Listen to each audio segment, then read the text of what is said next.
Saya cukup yakin bahwa setiap kita pasti pernah mengalami sebuah perasaan yang disebut dengan fall in love atau jatuh cinta. Bapak Ibu yang sudah menikah bertahun-tahun bahkan berpuluh-puluh tahun, saya yakin masih memiliki ingatan yang segar bagaimana pertama kali berjumpa dengan orang yang dicintai, jatuh cinta kepadanya dan memutuskan untuk hidup bersama dalam sebuah pernikahan.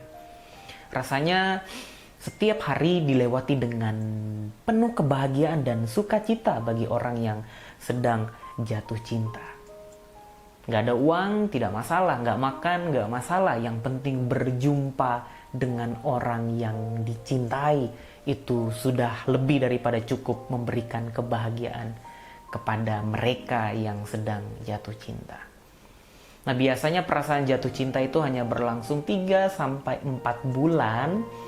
Sesudah itu perasaan jatuh cinta akan memudar seiring waktu berjalan, ketika kita sudah mengetahui kelemahan-kelemahannya, kemudian kita mengetahui hal-hal yang menyebalkan dari orang yang kita cintai.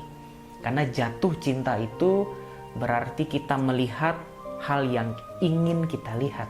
Kita hanya mendengar apa yang ingin kita dengar, atau kita hanya ingin merasakan apa yang ingin kita rasakan. Ketika jatuh cinta itu sirna, perasaan itu sirna, maka mulailah telinga kita mendengar sesuatu yang tidak ingin kita dengar dari orang yang kita cintai. Atau mata kita mulai melihat sesuatu yang tidak kita ingin lihat, atau merasakan sesuatu yang tidak ingin kita rasakan.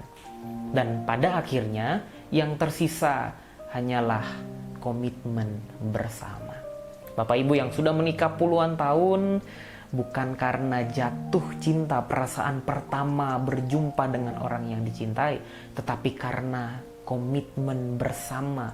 Itulah yang menjadi pegangan untuk selalu bersama, menjalani biduk rumah tangga berpuluh-puluh tahun dengan berbagai macam dinamika. Komitmen itu seperti tiang yang kokoh untuk berpegang dan tidak pernah berpisah. Setiap kita, saya yakin, mencintai Yesus. Kita masih ingat pengalaman bagaimana kita berjalan menuju altar gereja, menyerahkan hidup kita kepada Yesus, berkomitmen kepada Yesus untuk mengikuti Dia seumur hidup kita. Pada saat itu, kita hanya melihat apa yang ingin kita lihat. Kita hanya merasakan apa yang ingin kita rasakan bersama dengan Yesus. Ketika bertahun-tahun menjalani kekristenan, bertahun-tahun mengikut Yesus, ternyata hidup kita tidak selalu berada dalam sukacita, kebahagiaan, dan hati yang penuh dengan bunga-bunga. Ada masa sulit yang harus kita tempuh, ada peristiwa menyakitkan yang harus kita alami, dan kita masih tetap mengikut Yesus. Dan hal itu karena komitmen kita kepada Yesus. Oleh karena itu menjadi penting komitmen kita dibangun atas dasar apa? Atas dasar jatuh cinta sesaat? Atas dasar kita ingin mendengar apa yang ingin kita dengar? Atas dasar sukacita dan kebahagiaan yang hanya ingin kita lewati bersama dengan Yesus? Ketika semua itu tidak kita rasakan, maka komitmen kita akan memudar, perasaan kita akan memudar, dan banyak orang pada titik itu memutuskan untuk meninggalkan Yesus karena mereka pikir bahwa kehidupan bersama dengan Yesus selalu penuh tawa dan bahagia. Tetapi kenyataannya tidaklah demikian, penuh dengan dinamika, penuh dengan kesulitan yang harus kita jalani. Hal yang serupa terjadi pada Petrus di dalam Matius pasal yang ke-26 ayat yang ke-33. Petrus menjawabnya, biarpun mereka semua tergoncang imannya karena engkau, aku sekali-kali tidak.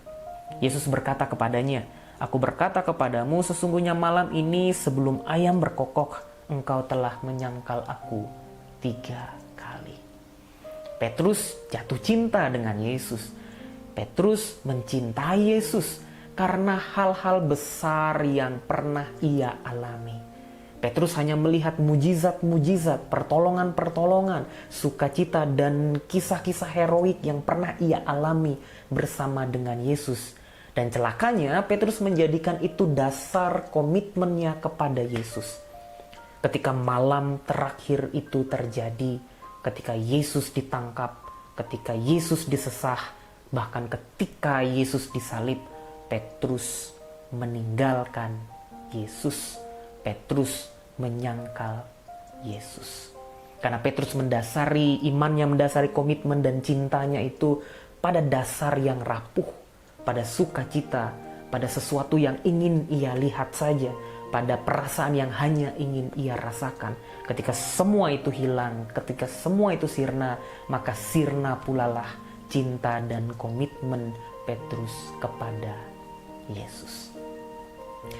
Di tengah pandemi yang terjadi di hari-hari ini, masa-masa sulit yang kita harus jalani, ada begitu banyak hal yang seakan-akan direnggut di dalam kehidupan kita. Ini adalah kesempatan bagi kita untuk melihat hati kita.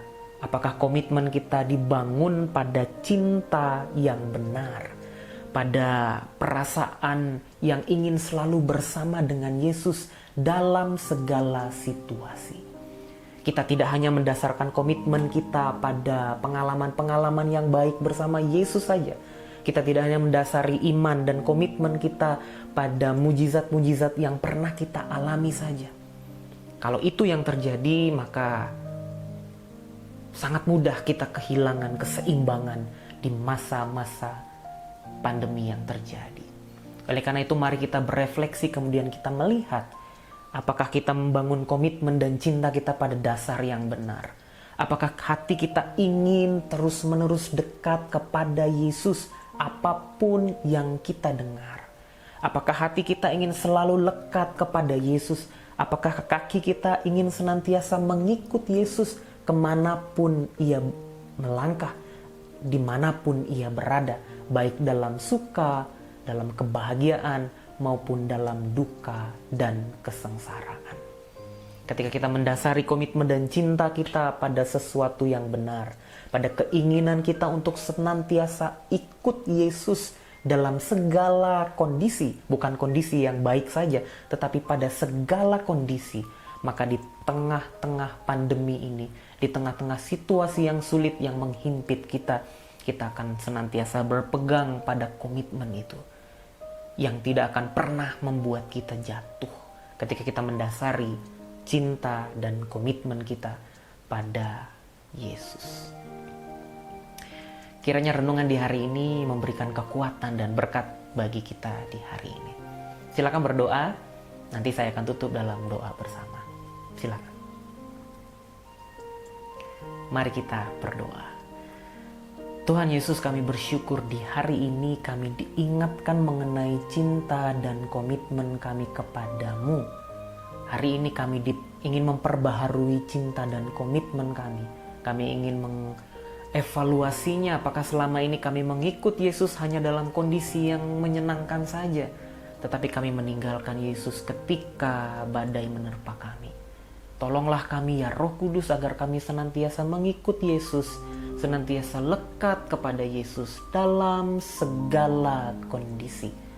Dalam suka kami tetap lekat kepada Yesus, kami tetap mengikut Yesus. Di dalam duka kami pun tetap berpegang pada komitmen kami untuk senantiasa mengikut Yesus. Di dalam nama Yesus kami berdoa. Amin. Tuhan Yesus memberkati kita di hari ini.